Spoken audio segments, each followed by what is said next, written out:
TNPSC aspirants அனைவருக்கும் வணக்கம். Welcome to வரண்டா ஐஏஎஸ் யூடியூப் சேனல். இந்த வீடியோவில் ஒய் கரண்ட் அஃபேர்ஸ் மேட்டர் அப்படிங்கிற அந்த டாப்பிக்கில் கரண்ட் அஃபேர்ஸோட இம்பார்ட்டன்ஸ் என்ன, குரூப் ஒன் மெயின்ஸில் அதோடைய ரோல் எந்த அளவுக்கு ரொம்ப முக்கியம், இதை தாண்டி கரண்ட் அஃபேர்ஸ் பற்றின A to Z ரொம்ப முக்கியமான விஷயங்கள் எல்லாம் பேச போகிறோம். ஃபர்ஸ்ட், கரண்ட் அஃபேர்ஸோடைய வெயிட்டேஜ் அப்படிங்கிறது வந்து பார்த்தீங்கன்னா எல்லா வித எக்ஸாம்ஸ்லையும் அதிகமாக தான் இருக்கும். பட் குரூப் ஒன் மெயின்ஸ் அப்படின்னு பார்க்கும்போது ஆல்மோஸ்ட் 50% ஆஃப் கொஷின்ஸ் வந்து பார்த்தீங்க அப்படின்னா டேரெக்டாவோ ஆர் இன்டெரக்டாவோ வந்து பார்த்தீங்க அப்படின்னா கரண்ட் அஃபேர்ஸ்ல தான் வரப்போகுது. ஸோ அதுக்கான ப்ரீவியஸ் இயர் கொஷின்ஸ் ஒரிஜினலாக எப்படி கேட்டிருக்காங்க அப்படிங்கிற அந்த கொஷின் பேப்பர்ஸை வச்சு நம்ம டிஸ்கஸ் பண்ண போகிறோம். ஓகே, ஃபர்ஸ்ட் பாருங்க, கரண்ட் அஃபேர்ஸோடைய இம்பார்ட்டன்ஸ் ஹை வெயிட்டேஜ். நான் ஏற்கனவே சொன்ன மாதிரி அது ப்ரிலிம்ஸாக இருக்கலாம், ஆர் வந்து பார்த்தீங்கன்னா மெயின்ஸாக இருக்கலாம், ஆர் ஃபைனல் ஸ்டேஜான இன்டர்வியூவாக கூட வந்து பார்த்தீங்கன்னா இருக்கலாம். அன்னைக்கு இன்டர்வியூவில் கூட உங்களுக்கு கேட்கக்கூடிய கேள்விகளில் நிறைய கேள்விகள் வந்து பார்த்தீங்க அப்படின்னா கரண்ட் அஃபேர்ஸ் ஓரியன்டாக இருக்கும். ஸோ அந்த சேம் டே வரைக்கும் நீங்கள் வந்து பார்த்தீங்கன்னா கரண்ட் அஃபேர்ஸ் அப்டேட் பண்ணிட்டு இருக்கக்கூடிய அளவுக்கு வந்து பார்த்தீங்கன்னா இருக்கும்.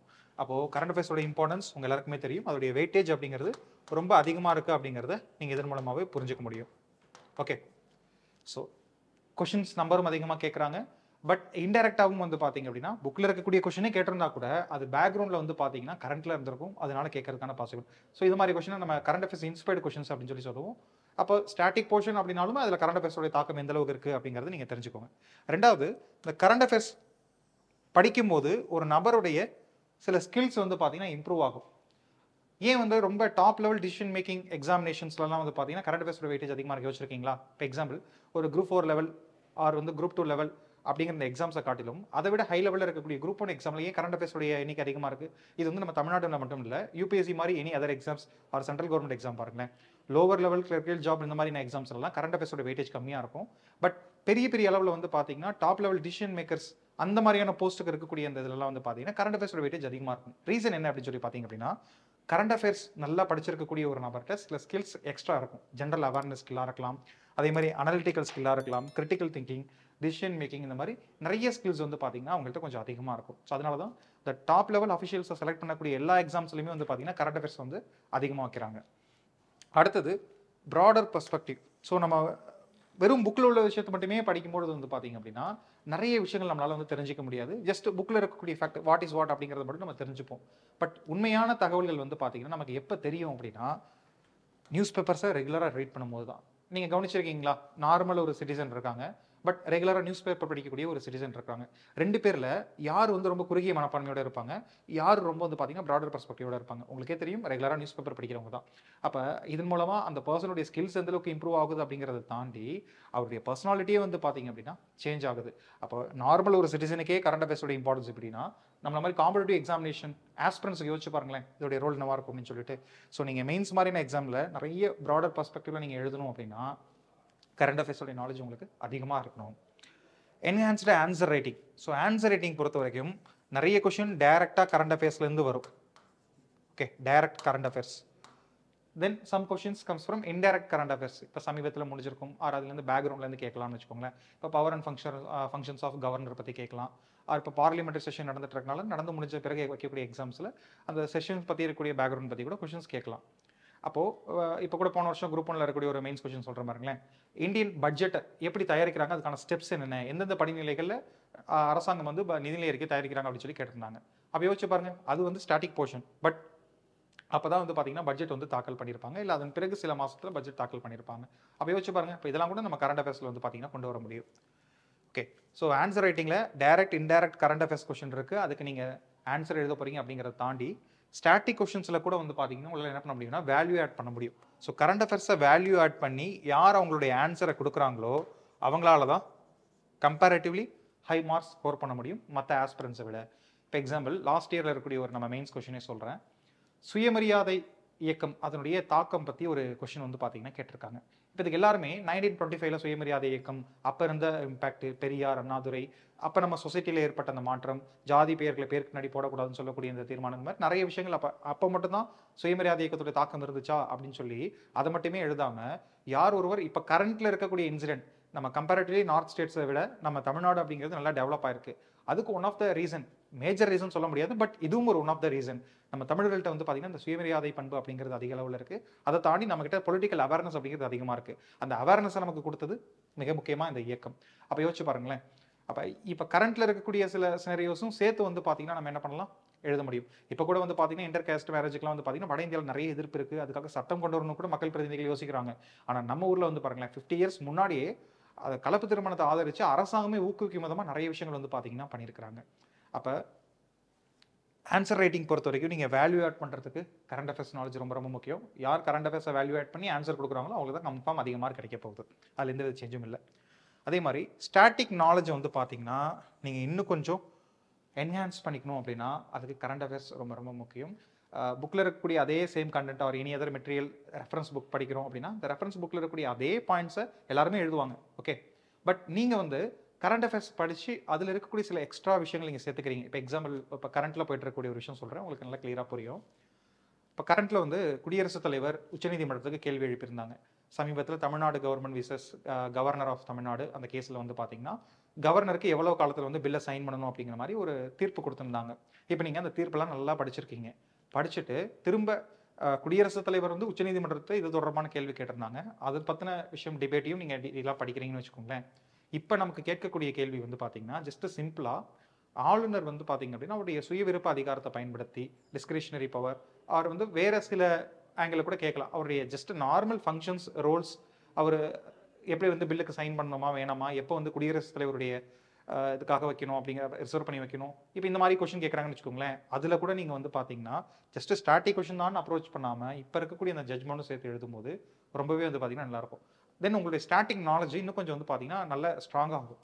அப்போ உங்களுடைய ஸ்டாட்டிக் நாலேஜ் வந்து என்ஹான்ஸ் பண்ணணும்னாலும் கரண்ட் அஃபேர்ஸ் அப்படிங்கிறது ரொம்ப ரொம்ப முக்கியம். இதை தாண்டி இன்டர்வியூ பெர்ஃபார்மன்ஸ் இந்த மாதிரி எக்ஸாம்ஸில் இன்டர்வியூ இருக்கும். ஓகேயா, அப்போ அந்த இன்டர்வியூவில் வந்து பார்த்தீங்க அப்படின்னா நீங்கள் என்ன தான் ரொம்ப நாலேஜாக இருந்தாலும் உங்களுடைய மார்க்ஸ் நீங்கள் 98%, 99% இவ்வளோ மார்க்ஸ் எடுத்திருந்தா கூட அப் டு டேட் நீங்கள் இருக்கீங்களா அப்படிங்கிறத செக் பண்ணுவாங்க. Okay, so current affairs questions நீங்கள் எந்த அளவுக்கு ஆன்சர் பண்ணுறீங்க அப்படிங்கிறத வச்சு தான் வந்து பார்த்தீங்கன்னா நம்மளை தீர்மானிப்பாங்க. அப்போ இன்டர்வியூ பர்ஃபார்மன்ஸையும் வந்து பார்த்தீங்கன்னா கரண்ட் அஃபேர்ஸ் முடிவு பண்ணுது. அப்போ யோசிச்சு பாருங்கள், இது எல்லாமே வந்து பார்த்தீங்கன்னா கரண்ட் அஃபேர்ஸோடைய இம்பார்ட்டன்ஸ். ஸோ இப்போ நம்ம குரூப் 1 பற்றி பார்த்துட்டு இருக்கனால குரூப் 1 மெயின்ஸை பொறுத்த வரைக்கும் நீங்கள் இதை எடுத்துக்கலாம். பட் நான் சொல்லக்கூடிய இந்த எல்லா விஷயமும் குரூப் 1க்கு மட்டும் இல்லைங்க, எல்லா காம்படிட்டிவ் எக்ஸாம்ஸ்க்கும் இதுதான். ஓகே, இப்போ நெக்ஸ்ட் வந்து பார்த்தீங்கன்னா types of current affairs questions எப்படிலாம் கேட்க போகிறாங்க அப்படின்னு சொல்லி அதோடைய எக்ஸாம்பிள்ஸ்லாம் பார்ப்போம். ஆக்சுவலி இன்னைக்கு செஷனில் வந்து நான் ஃபுல்லாகவே போத் ப்ரிலிம்ஸ் அண்ட் மெயின்ஸில் இருக்கக்கூடிய கொஷின்ஸ் எல்லாமே வந்து பார்த்தீங்கன்னா எடுத்துகிட்டு வந்திருக்கேன். கரண்ட் அஃபேர்ஸ் ரிலேட்டட் கொஷின், அதுவும் ரீசெண்டாக இப்போ கேட்டிருக்கக்கூடிய கொஷின்ஸ். அப்போ இந்த கொஷின்ஸ்லாம் நம்ம பார்க்கும்போது வந்து பார்த்தீங்கன்னா உங்களுக்கே ஒரு கிளியர் அண்டர்ஸ்டாண்டிங் வந்து பார்த்தீங்கன்னா கிடைச்சிரும். ஸோ கரண்ட் அஃபேர்ஸோட இம்பார்ட்டன்ஸ் இவ்வளவு இருக்கா அப்படின்னு. இப்போ எக்ஸாம்பிள் எல்லா ரீசனில் இருக்கக்கூடிய இந்த ப்ரிலிம்ஸில் கேட்டிருக்கக்கூடிய இந்த கேள்வி இருக்கும். நெக்ஸ்ட் வந்து பார்த்தீங்கன்னா போன வருஷத்துடைய மெயின்ஸ் அதில் பேப்பர் வைஸ் 3 ஜிஎஸ் பேப்பர் இருக்கு இல்லைங்களா, பேப்பர் வைஸ் வந்து பார்த்தீங்கன்னா ப்ரீவியஸ் இயர் கொஷின் வந்து நான் ஆட் பண்ணியிருப்பேன். அப்போ நம்ம அதை டீட்டெயிலாக டிஸ்கஸ் பண்ணும்போது உங்களுக்கு இந்த செஷனுடைய எண்டில் ஒரு கிளியர் கட்டான அப்ரோச் தெரிஞ்சிடும் கரண்ட் அஃபேர்ஸ் நம்ம எப்படி படிக்கணும் அப்படிங்கிறது.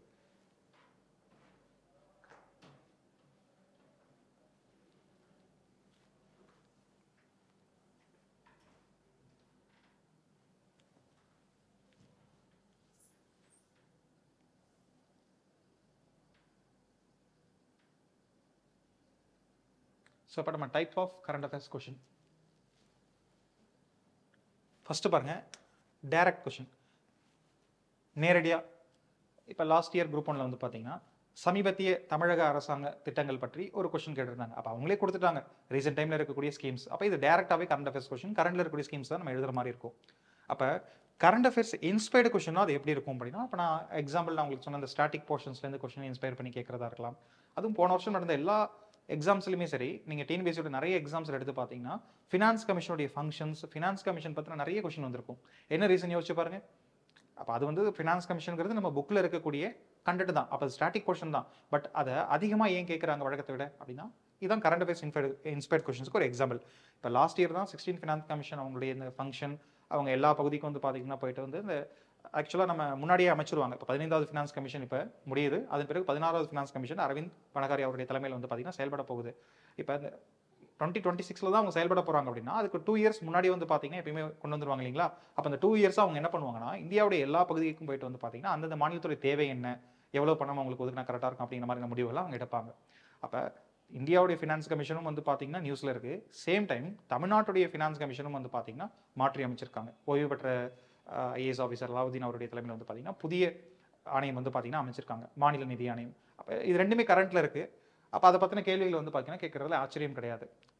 அப்போ கரண்ட் அஃபேர்ஸ் இன்ஸ்பைர்ட் கொஸ்டின்ங்கிறது ஜஸ்ட் இது ஒரு எக்ஸாம்பிள். இப்போ எலெக்ஷன் நடக்குதுன்னா எலெக்ஷன் பற்றி அதிகமாக கேட்கலாம். ஓகே, அப்போ இதுதான் கரண்ட் அஃபேர்ஸ். டைரக்ட் கரண்ட் அஃபேர்ஸ்க்கும் இன்டைரக்ட் கரண்ட் அஃபேர்ஸ்க்கும் இதில் இருக்க வித்தியாசம். அப்போ இந்த கொஷின்ஸை வந்து பார்த்தீங்கன்னா நீங்கள் கரண்ட் அஃபேர்ஸ்குள்ளே தான் கொண்டு வரணும். மூணாவது வந்து பார்த்தீங்கன்னா ரீசெண்டாக நடந்திருக்கக்கூடிய சோஷியோ எக்கனாமிக் இஷ்யூ, அதை இன்ஸ்பயர் பண்ணி இருக்கக்கூடிய கேள்விகள். இப்போ போன வருஷம் எடுத்து பாருங்களேன், பயங்கரவாதம் பற்றி கேட்டிருக்காங்க, வகுப்புவாதம் கம்யூனலிசம் பற்றி வந்து பார்த்தீங்கன்னா கேட்டிருக்காங்க, இதுவும் இல்லாமல் தீவிரவாதம் பற்றியும் கேட்டிருக்காங்க. அவ யோசிச்சு பாருங்களேன், இது மூணுத்தில் ஏதாவது ஒரு கொஷின் கேட்டாலே வந்து பார்த்தீங்கன்னா கரெக்டாக இருக்கும் சோஷியல் இஷ்யூக்கு. ஆனால் யோசிச்சு பாருங்களேன், கம்யூனலிசம் வகுப்புவாதம் கேட்டிருக்காங்க, தீவிரவாதம் டெரரிசம் கேட்டிருக்காங்க. அப்போது இது மாதிரியான கேள்விகள் ஏன் வருது? மணிப்பூரில் வந்து பார்த்தீங்கன்னா பெரிய அளவில் ஒரு வன்முறை நடந்துச்சு. ஓகே, அதே மாதிரி வந்து பார்த்தீங்கன்னா நிறைய அட்டாக்ஸ் நடக்குது, டெரரிசம் அட்டாக் நடக்குது. அப்போது வகுப்புவாதம் அப்படிங்கிறதும் கரண்ட்டில் இருந்துட்டு இருக்கு, நமக்கு ஏன்னு தெரியும். ஸோ நிறைய இஷ்யூஸ். இப்போ இந்த சோஷியோ எக்கனாமிக் இஷ்யூ இதே தான் கேட்பாங்களா, இது தாண்டி கேட்க மாட்டாங்களா அப்படின்னா ஜியோ பொலிட்டிக்கல் இஷ்யூவும் கேட்பாங்க. இப்போ எக்ஸாம்பிள் வந்து அமெரிக்கா வந்து இந்தியா மேலே வந்து வரி விதிச்சிருக்கிறதா இருக்கலாம், ஆர் ரஷ்யா உக்ரைன் தொடர்பான பிரச்சனை, அதில் இந்தியாவுக்கு இருக்கக்கூடிய பிரச்சனைகள், அதே மாதிரி இஸ்ரேல் பாலஸ்தீன பிரச்சனை, அதில் இந்தியாவுக்கு இருக்கக்கூடிய சிக்கல்கள், இதே மாதிரி உலக அளவில் இருக்கக்கூடிய மிக முக்கியமான நிகழ்வுகள், அதை வச்சு கூட நம்ம கொஸ்டின் கேட்க முடியும். இது வந்து இந்த சப்ஜெக்ட் தான் இல்லை. இப்போ எக்ஸாம்பிள் பாலிட்டியில் மட்டும் தான் கேட்கணும், இன்டர்நேஷனல் ரிலேஷனில் மட்டும் தான் கேட்கணும்னு இல்லை, என்விரான்மெண்ட்டில் கேட்கலாம், உலக அளவில் இருக்கக்கூடிய ரொம்ப முக்கியமான ஒரு சுற்றுச்சூழல் பிரச்சனை, அதை பற்றி கேட்க முடியும். அப்போது Jio political socio economical issue இதெல்லாமே நமக்கு ரொம்ப கிளியராக நம்ம தெரிஞ்சு வச்சிருந்தோம் அப்படின்னா அதுலேருந்து கேட்கக்கூடிய கொஸ்டின்ஸ்க்கு ஈஸியாக ஆன்சர் பண்ணிடலாம். ஃபைனலாக வந்து பார்த்தீங்கன்னா இது ரொம்ப காமனான ஒரு விஷயம், கவர்மெண்டுடைய பாலிசிஸ் அண்ட் ஸ்கீம்ஸ் இது ரிலேட்டடாக எப்பயுமே கொஸ்டின்ஸ் கேட்குறாங்க. அப்போ ஜென்ரல் கரண்ட் அஃபேர்ஸ், அதில் டைரக்ட் அண்ட் இன்டைரக்ட் கொஸ்டின்ஸு, அது இல்லாமல் issues, Jio political socio economical issues சார்ந்த கேள்விகள், அதன் பிறகு கவர்மெண்ட் சார்ந்து இருக்கக்கூடிய கேள்விகள், இதுதான் காமனாக டிஎன்பிஎஸ்சி குரூப் 1ல கேட்கக்கூடிய கரண்ட் அஃபேர்ஸ் கொஸ்டின்ஸோடைய டைப். நெக்ஸ்ட் வந்து பார்த்தீங்கன்னா அதுக்கான சோர்சஸ் என்னென்ன படிக்கலாம் அப்படிங்கிறத இங்கே நம்ம பார்க்க போகிறோம். தென் அந்த சோர்சஸ்லேருந்து கொஸ்டின்ஸ் கேட்டிருக்காங்களா அப்படிங்கிறதையும் நம்ம பார்க்க போகிறோம். ஓகே, ஃபர்ஸ்ட் பாருங்க, நியூஸ் பேப்பர்ஸ். நிறைய பேர் மந்த்லி மேகசின் ஆர் எது வேணாலும் வந்து பார்த்தீங்கன்னா படிக்கலாம். ஆனால் நியூஸ் பேப்பர் படிக்கிறது அப்படிங்கிறது வந்து ரிப்ளேஸே பண்ண முடியாது. என்ன காரணம்? நியூஸ் பேப்பரில் நம்ம கஷ்டப்பட்டு டைம் வேஸ்ட் பண்ணி படிக்கிறத ஈஸியாக மந்த்லி மேகசின்ஸில் படிச்சுட்டு போயிடலாமே. அப்படி இருந்து ஏன் நியூஸ் பேப்பர் படிக்கணும் அப்படின்னா, ஜஸ்ட் இன்ஃபர்மேஷன் கேதர் பண்ணி ஃபேக்டை நோட் பண்ணி வைக்கிறதுக்கு மட்டும் நியூஸ் பேப்பர் ரீடிங் அப்படிங்கிறது கிடையாது. நியூஸ் பேப்பர் ரீட் பண்ணும்போது நம்மளுடைய காம்ப்ரிஹென்சிவ் ஸ்கில் அப்படிங்கிறது வந்து இன்க்ரீஸ் ஆகும். இப்போ எக்ஸாம்பிள், காம்ப்ரிஹென்ஷன் அப்படிங்கிற ஒரு ப்ராக்டிஸ் நம்ம எல்லாமே பண்ணியிருப்போம். அதுலேருந்து கொஸ்டின்ஸ் வந்து நமக்கு கேட்டிருப்பாங்க. இப்போ கூட நிறைய எக்ஸாமினேஷனில் காம்ப்ரிஹென்ஷன்லாம் இன்க்ளூட் பண்ணுறாங்க. தமிழ்நாட்டில் குரூப் 4 மாதிரியான எக்ஸாமினேஷனில் கூட அந்த காம்ப்ரிஹென்ஷன் என்ன, ஒரு பேராகிராஃப் கொடுத்துருப்பாங்க, அதை நம்ம அண்டர்ஸ்டாண்ட் பண்ணி அதுலேருந்து கீழே கேட்டிருக்கக்கூடிய கேள்விகளுக்கு நம்ம என்ன பண்ணுற மாதிரி இருக்கும், ஆன்சர் பண்ணுற மாதிரி இருக்கும். இவ்வளோ தானே காம்ப்ரிஹென்ஷன். பட் அப்படியே நம்ம காம்படிட்டிவ் எக்ஸாம் கொஸ்டின்ஸில் பாருங்க, சென்டென்ஸ் டைப் கொஸ்டின் எவ்வளோ கேட்குறாங்க, ஸ்டேட்மெண்ட் டைப் கொஸ்டின் எவ்வளோ கேட்குறாங்க. எல்லா ஆஸ்பிரன்ஸுமே எக்ஸாம் விட்டு வெளில வரக்கூடிய சொல்லும்போது ஒரே ஒரு கம்ப்ளைண்ட் என்னன்னா, டைம் பத்தல அப்படின்னு சொல்லி டைம் இஷ்யூ வந்து பார்த்தீங்கன்னா சொல்லுவாங்க. அப்போ யோசிச்சு பாருங்க, டைம் பத்தலன்னு அவங்க சொல்றதுக்கான ரீசன் என்னன்னா, இது மாதிரி நிறைய சென்டென்ஸ் டைப் கொஸ்டின்ஸை நம்ம படித்து ஆன்சர் பண்ணும்போது நம்மளுடைய டைம் கன்சியூம் அதிகமாகிடும். அப்போ அதை எப்படி நம்ம அதை இம்ப்ரூவ் பண்ணிக்க முடியும்? Through news paper reading. அப்போ நியூஸ் பேப்பர் நம்ம ரெகுலராக ரீட் பண்ணும்போது நம்மளுடைய காம்ப்ரிஹென்சிவ் ஸ்கில் இன்க்ரீஸ் ஆகும். ஏன்னா நம்ம நிறைய பேராகிராஃப்ஸ் டெய்லி டிஃப்ரெண்ட் நியூஸஸ் படிக்கிறோம், படிச்சதில் என்ன இருக்குங்கிறத அண்டர்ஸ்டாண்ட் பண்ணிக்கிறோம். அப்போ இந்த ஸ்கில் வந்து நமக்கு எக்ஸாம் ரைட்டிங்லையும் யூஸ் ஆகும். அப்போ சப்ஜெக்ட் தாண்டி வந்து பார்த்தீங்கன்னா ஓவரால் ப்ரிப்பரேஷன்லேயும் இது வந்து ரோல் ப்ளே பண்ணுது. இதனால தான் வந்து பார்த்தீங்கன்னா எவ்வளோதான் குவாலிட்டியான மெட்டீரியல்ஸ் இருந்தால் கூட நியூஸ் பேப்பர் ரீடிங் அப்படிங்கிறது மேண்டட்ரி அப்படின்னு எல்லாருமே சொல்லுவாங்க. இது யாருமே மறுக்க முடியாது. அடுத்தது பார்த்தீங்கன்னா, நம்ம தமிழ்நாடு அரசாங்கம் அது சார்ந்த தேர்வு எழுதுறோம் அப்படிங்கிறனால அரசாங்கத்துடைய official gazette, so Tamilarasu magazine, இதில் தமிழ்நாடு அரசாங்கத்துடைய அரசாணை உட்பட எல்லா முக்கியமான விஷயங்களும் இதில் வந்துடும். இதே மாதிரி இந்திய அரசாங்கத்துடைய வெளியீடான யோஜனா மேகசின், அதோடைய தமிழ் பதிப்பு திட்டம், யோஜனா அப்படிங்கிறது இங்கிலீஷில் இருக்கும். தென் அது மாதிரி ஹிந்தி எல்லா மொழியிலையும் வெளியிடுறாங்க. ஸோ தமிழ் வந்து பார்த்தீங்கன்னா திட்டம் அப்படிங்கிற பேரில் இருக்கும். இது இல்லாமல் கவர்மெண்டுடைய குரு சக்தி அந்த மாதிரி மேகசின் இருக்குது. பட் அந்த அளவுக்கு நீங்கள் குரூப் 1க்கு வந்து போக தேவையில்லை. ஜஸ்ட் இந்த திட்ட மேகசினில் இருக்கக்கூடிய ஆர்டிகல்ஸ் படித்தா போதும். ஓகே, அதன் பிறகு வந்து பார்த்தீங்கன்னா நிறைய டிபார்ட்மெண்ட்ஸ் வெளியிடக்கூடிய பாலிசி நோட்ஸ். பட் இது வந்து 500 பேஜஸ் மேலே 600 பேஜஸ் மேலே இருக்குமே, எப்படி நான் 30 டிபார்ட்மெண்ட்டுக்கு மேலே இருக்குது, எல்லாத்துக்குமே எப்படி ஹண்ட்ரட்ஸ் ஆஃப் பேஜஸ் படிக்கிறது அப்படின்னு சொல்லி கேட்டிங்கன்னா, இதை உங்களுக்கு சிம்பிளிஃபை பண்ணுற விதமாக தான் நம்மளுடைய வராண்டா ஐஏஎஸ் யூடியூப் சேனலில் இன் ஃபியூச்சர் நியர் ஃபியூச்சரில் வந்து பார்த்தீங்கன்னா நம்ம நிறைய வீடியோஸ் வந்து பார்த்தீங்கன்னா அப்லோட் பண்ண போகிறோம். ஸோ இதுக்காக சில ஸ்பெஷல் ஆக்ஷன்ஸ்லாம் நம்ம எடுக்க போகிறோம். ஓகே, ஸோ ரெகுலராக நம்மளுடைய யூடியூப் சேனலை வந்து ஃபாலோ பண்ணிக்கோங்க, சப்ஸ்கிரைப் பண்ணி வச்சுக்கோங்க. இது மாதிரி நிறைய வீடியோஸ் வந்து பார்த்தீங்கன்னா உங்களுக்கு வரும். ஸோ இந்த மாதிரியான சந்தேகம் உங்களுக்கு தேவையில்லை. ஸோ எப்படி நம்ம 500 பேஜஸ் நிறைய டிபார்ட்மெண்ட்ஸ் படிக்கிறது அப்படிங்கிறதெல்லாம், ஸோ இதெல்லாம் வந்து நாங்கள் சிம்பிளிஃபை பண்ணி தந்துடுவோம். நெக்ஸ்ட் பாருங்கள், டிஎன்டிஏபிஆர் மக்கள் செய்தி தொடர்பு துறை, அடுத்து மின்னாளுகை department, e governance, Tamil Nadu e governance agency, இந்த மாதிரி நிறைய வெப்சைட்ஸ் இருக்குது, அவங்களுடைய வெளியீடுகள் இருக்குது, அதெல்லாமே நம்ம படிக்கணும். நான் ஏற்கனவே சொன்ன மாதிரி நம்மளோட யூடியூப்லேயே நீங்கள் இதுக்கான சோர்சஸ் எல்லாமே பார்த்துக்கலாம். அடுத்து இந்தியா இயர் புக் அப்படிங்கிறது இந்தியாவுடைய செய்தி மற்றும் ஒளிபரப்புத்துறை. இன்ஃபர்மேஷன் அண்ட் ப்ராட்காஸ்டிங் மினிஸ்ட்ரி அவங்க மூலயமா வெளியிடக்கூடிய ஒரு சோர்ஸ் அது. இதில் நீங்கள் எல்லாமே படிக்கணும்னு இல்லை, சில முக்கியமான ஜென்ரலான விஷயங்கள் படிக்கணும். போன வருஷம் குரூப் 1ல் மெயின்ஸில் ஒரு கொஷின் கேட்டிருந்தாங்க. ஃப்ளாக் கோடு, அதாவது தேசிய கொடி பற்றின சில விஷயங்கள், அதுக்குன்னு சொல்லி சில நடைமுறைகள் இருக்குது கரெக்டாக. இப்போ அதை வந்து இங்கே கொடுத்துருக்காங்க, ரொம்ப டீட்டெயிலாக வந்து பார்த்தீங்கன்னா கொடுத்துருக்காங்க. ஃபஸ்ட்டு சாப்டர்லேயே வந்து பார்த்தீங்கன்னா எக்ஸ்பிளைன் பண்ணியிருப்பாங்க. இது மாதிரி இன்னும் நிறைய விஷயங்கள் வந்து பார்த்தீங்கன்னா இதில் கொடுத்துருப்பாங்க. ஒவ்வொரு துறை பற்றியும் ரொம்ப சிம்பிளிஃபைடாக இருக்கக்கூடிய அப்டேட்ஸ் வந்து பார்த்தீங்கன்னா நீங்கள் அந்த வருஷத்துடைய இந்தியா இயர் புக் அப்படிங்கிறதுல படிச்சுக்கலாம். இதுவும் ரொம்ப முக்கியமான ஒரு சோர்ஸ். நெக்ஸ்ட் பார்த்தீங்கன்னா அப் டு டேட் இந்த ஸ்கீம்ஸ் அண்ட் பாலிசிஸ் வந்து பார்த்தீங்கன்னா நீங்கள் டெய்லி நியூஸ் பேப்பர் ரீட் பண்ணுறது மூலயமாவோ அல்லது நான் சொன்ன மாதிரி கவர்மெண்ட்டுடைய வெப்சைட்ஸை ஃபாலோ பண்ணுறது மூலயமாகவோ நீங்கள் என்ன பண்ணிக்கலாம் அப்படின்னா தினசரி இந்த ஸ்கீம்ஸ் அண்ட் பாலிசிஸ் இது பண்ணிக்கலாம். உங்களால் அவ்வளோ தூரம் நீங்கள் சர்ச் பண்ண முடியலன்னா சிம்பிளாக நம்முடைய யூடியூப் சேனலை ஃபாலோ பண்ணிக்கோங்க. இந்த அப்டேட்ஸ் எல்லாம் உங்களுக்கு வந்துடும். அதன் பிறகு அந்த வருஷம் வெளியிடக்கூடிய பட்ஜெட் அண்ட் எக்கனாமிக் சர்வே, இதுலேருந்து அதிகமான கேள்வி வரும். அந்த கொஷின்ஸ் எல்லாம் நம்ம பின்னாடி பார்ப்போம். அதுமாதிரி ரீசெண்ட் ரிப்போர்ட்ஸ் அண்ட் இண்டெக்ஸஸ், அதில் தமிழ்நாடு இந்தியாவுடைய பர்ஃபார்மன்ஸ் என்ன, ரேங்கிங் அதெல்லாம் நம்ம பார்க்கணும்.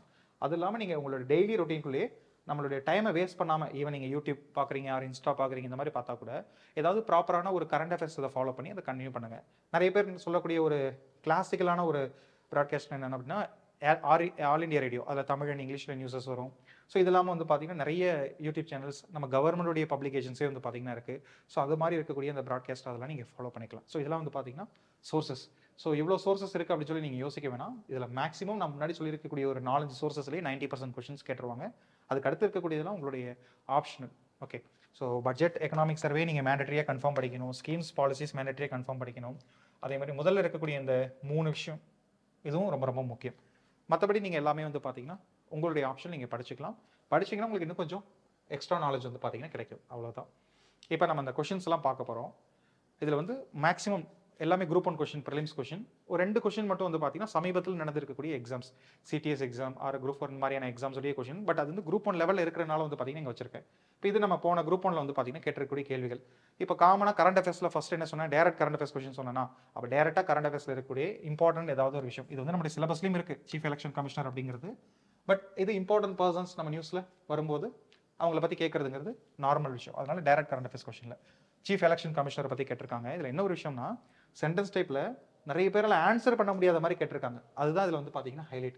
அதாவது அவருடைய பர்சனல் டீட்டெயில்ஸ் வரைக்கும் கேட்டிருக்காங்க. அவர் எந்த கேடர், நெக்ஸ்ட் வந்து பார்த்தீங்கன்னா எந்த வருஷம் வந்து அவர் ஜாயின் பண்ணார், என்ன டேட்டில் ஜாயின் பண்ணார் அப்படிங்கிற மாதிரி கொடுத்துருக்காங்க. அப்போ இதை நீங்கள் எப்படி ஃபாலோ பண்ண முடியும்? நியூஸ் நீங்கள் ரெகுலராக படிச்சிங்கன்னா திடீர்னு அப்பாயின் பண்ணும்போது அவரை பற்றின டீட்டெயிலாம் கொடுத்துருப்பாங்க. நிறைய மேகசின்ஸில் வந்து பார்த்தீங்கன்னா இந்த டீட்டெயில்ஸ் இருக்காது. பட் நியூஸ் பேப்பர் ரீடிங்கில் வந்து பார்த்தீங்கன்னா இதை கன்ஃபார்ம் கவர் பண்ணியிருக்க முடியும். அடுத்த கேள்விகள் பாருங்கள். ரீசெண்டாக இந்தியாவுடைய குடியரசு தினத்துக்கு வந்து பார்த்தீங்க அப்படின்னா சிறப்பு விருந்தினர் வந்திருந்தாங்க இல்லைங்களா, அதை பற்றின ஒரு கொஷின். இதெல்லாம் டேரக்ட் கரண்ட் அஃபேர்ஸ் கொஷின். இப்போ அடுத்து நம்ம வேறு என்ன டைப்பில் கொஷின்ஸ் வந்து கேட்டிருக்காங்க அப்படின்னு நம்ம பார்ப்போம். ஜஸ்ட் இது வந்து வெறும் ஆன்சர் அதோடைய எக்ஸ்பிளனேஷனாக மட்டுமே நீங்கள் பார்க்காதீங்க. இது நம்ம என்ன பண்ணிக்கலாம் அப்படின்னு சொல்லி பார்த்தீங்க அப்படின்னா இந்த கொஷின்ஸை வந்து அனலைஸ் பண்ணி பாருங்கள். எப்பயுமே ப்ரீவியஸ் கொஷினாக நிறைய பேர் என்ன பண்ணுவாங்க, அந்த கொஷினை படிச்சுட்டு அதுக்கான ஆன்சர் இதுதான் அப்படிங்கிற மாதிரி போயிடுவாங்க. அப்படி பண்ணாதீங்க. Okay, next space. So space பற்றி மட்டுமே ரீசெண்டாக எவ்வளோ கொஷின்ஸ் கேட்டிருக்காங்க பாருங்களேன். மைத்ரி அப்படிங்கிறது வந்து பார்த்தீங்கன்னா இந்தியாவும் ஆஸ்திரேலியாவும் சேர்ந்து பண்ணக்கூடிய இந்த ஸ்பேஸ் மிஷன். ஸோ அதை பற்றி கொஷின் கேட்டிருக்காங்க. நெக்ஸ்ட் வந்து ககன்யான் மிஷன், இந்திய அரசாங்கம், ஸோ இஸ்ரோவுடைய ஒரு ரொம்ப முக்கியமான ஒரு கனவு திட்டம், அதை கொடுத்துருக்காங்க. அடுத்து பார்த்தீங்கன்னா GSLV F-15 அப்படிங்கிற லான்ச்சிங் டேட் வந்து பார்த்தீங்கன்னா கேட்டிருக்காங்க. ஏன் அதை கேட்கணும்?